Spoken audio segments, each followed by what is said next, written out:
Sejam bem-vindos a mais um vídeo aqui da Ars Online, e nesse vídeo nós vamos discutir se todos precisam aprender a ler partitura ou não.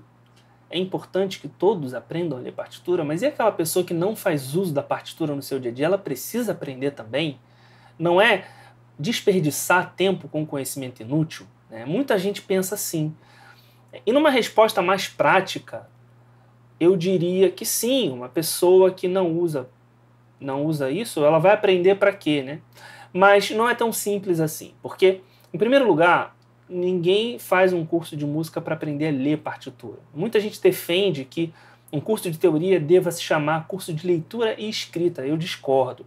Para mim, um curso de leitura e escrita é um curso que a pessoa vai lá aprender só a ler e escrever em partitura mesmo, ou desenvolver uma leitura em partitura. E aí, quem quiser fazer, beleza. Para mim, seria uma especialização de um conhecimento, para quem precisa. E aí, por exemplo, eu sou pianista. Poderia ser importante para mim, porque eu uso muito partitura. Mas não é nem um pouco importante para um DJ, por exemplo, que está o tempo inteiro trabalhando em DAWs, como o Ableton Live, que está aqui atrás de mim, ou na CDJ. E eu cito muito isso porque eu cito muito esse tipo de público aqui, porque eu trabalhei muito tempo com essas pessoas, com DJs, produtores, beatmakers, etc. Teve uma época que eu orientei muita gente nessa área, no que diz respeito a fundamentos da música, teoria musical e teclado para produção, né? E era um público que não fazia uso de partitura, 90% das pessoas não faziam uso de partitura, né?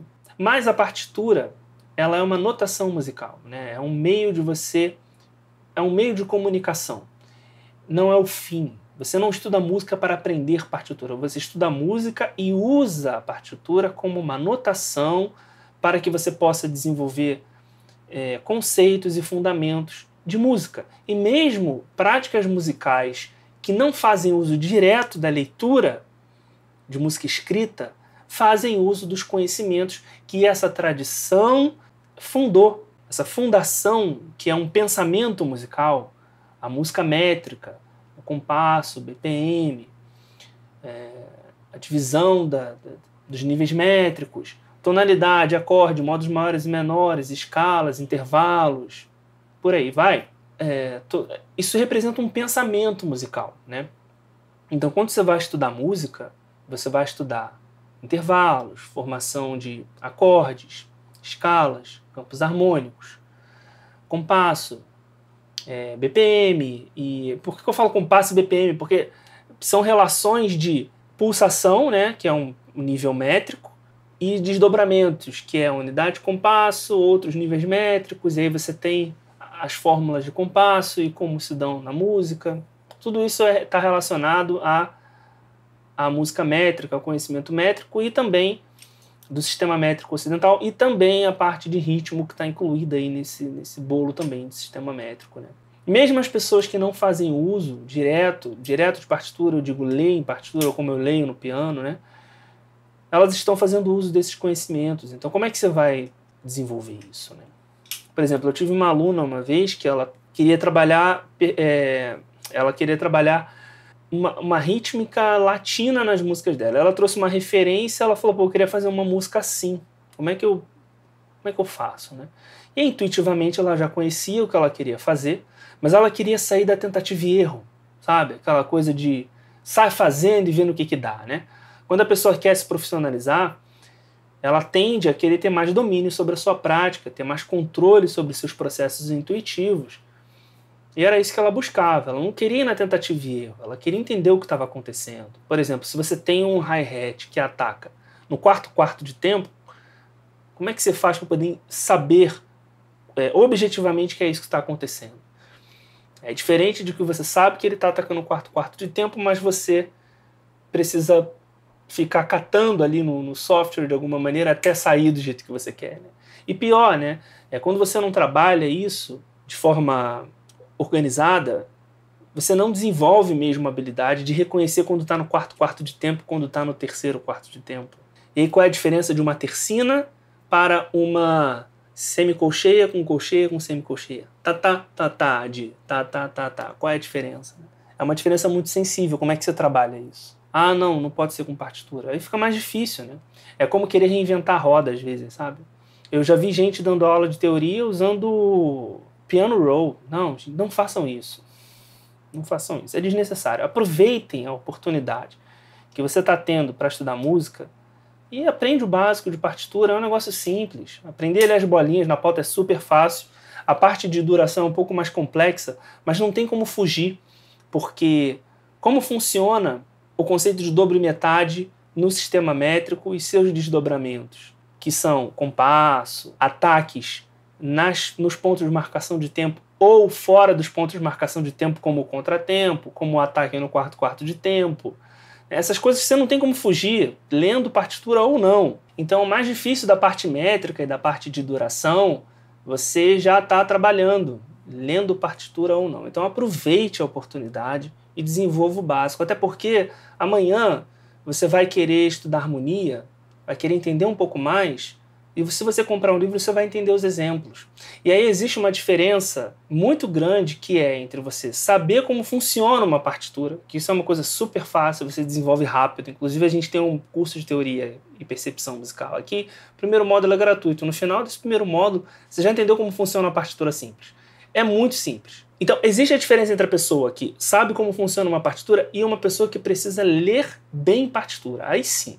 Você desenvolver a leitura de partitura como um correpetidor, por exemplo, que lê à primeira vista maravilhosamente bem, essa sim é uma habilidade mais difícil de conquistar, mais demorada, que envolve esforço, tempo, e que sim, nesse caso, é desnecessário para quem não faz uso. Então, eu sempre serei defensor da escola, eu sempre serei defensor de uma formação de base sólida, para que não fiquem lacunas para trás, para que qualquer decisão que você decida tomar no seu futuro, você não tenha pontas soltas.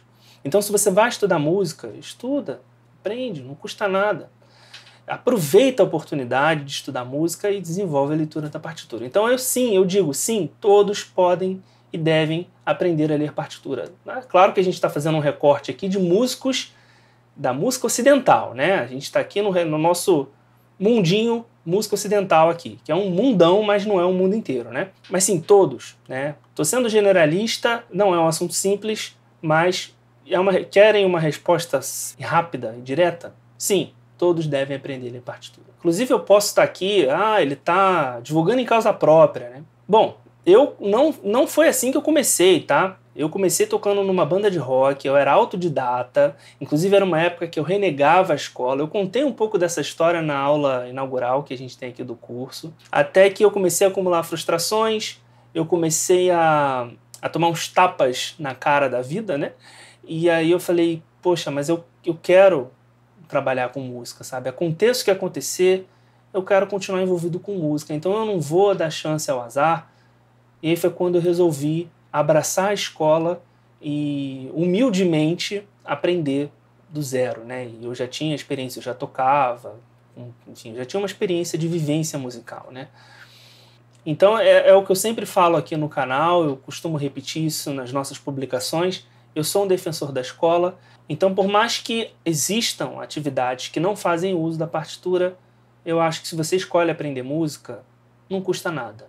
Né? Se vai fazer, faz direito, como dizem, né? Bom, eu não sei o que você acha disso. Qualquer coisa, conta aqui nos comentários. Inclusive, teve um dia que eu estava andando aqui pelo YouTube e aí eu caí num vídeo em que um cara meio que dizia assim, olha, isso aqui você precisa, isso aqui você não precisa. E a narrativa era a seguinte, eu aprendi tudo isso e muita coisa que eu aprendi eu não uso para nada. E sim, existe uma renovação necessária no pensamento de conservatório. Eu estive em contato com conservatórios os mais respeitados aqui no Rio de Janeiro, o FRJ, Vila Lobos, Unirio, CBM, né? Tive contato com todos esses lugares e assim, há um pensamento que vem de dentro para fora que inclui cada vez mais práticas populares, músicas populares, realidades distantes dessa realidade eurocentrista, né? Existe esse pensamento. Então existe um pensamento de dentro para fora que visa sim uma renovação. Não adianta você ensinar música para todo mundo como se todos fossem tocar Mozart, né? E não é uma verdade. Nem todo mundo vai querer tocar Mozart, né? Nem todo mundo vai querer fazer o cravo bem temperado de Bach, né? Enfim, existem diversas realidades musicais. Então, sim, existe uma necessidade de você fazer uma autocrítica, tá? Mesmo eu sendo aqui defensor da ideia da escola e tudo mais, existe uma necessidade de autocrítica, mas você fazer uma autocrítica é diferente de transformar a escola em um self-service. E isso é uma coisa muito 2021, tá? Transforma tudo em self-service, tudo vira um Netflix, né? É um catálogo ali, você escolhe o que você quer. Gente, educação não é self-service. Não é para você pegar lá o arroz, o salmão e o macarrão. Arroz, salmão e macarrão não combinam, né? Você pode fazer isso no self-service, não tem problema nenhum, mas com educação não se faz isso, tá?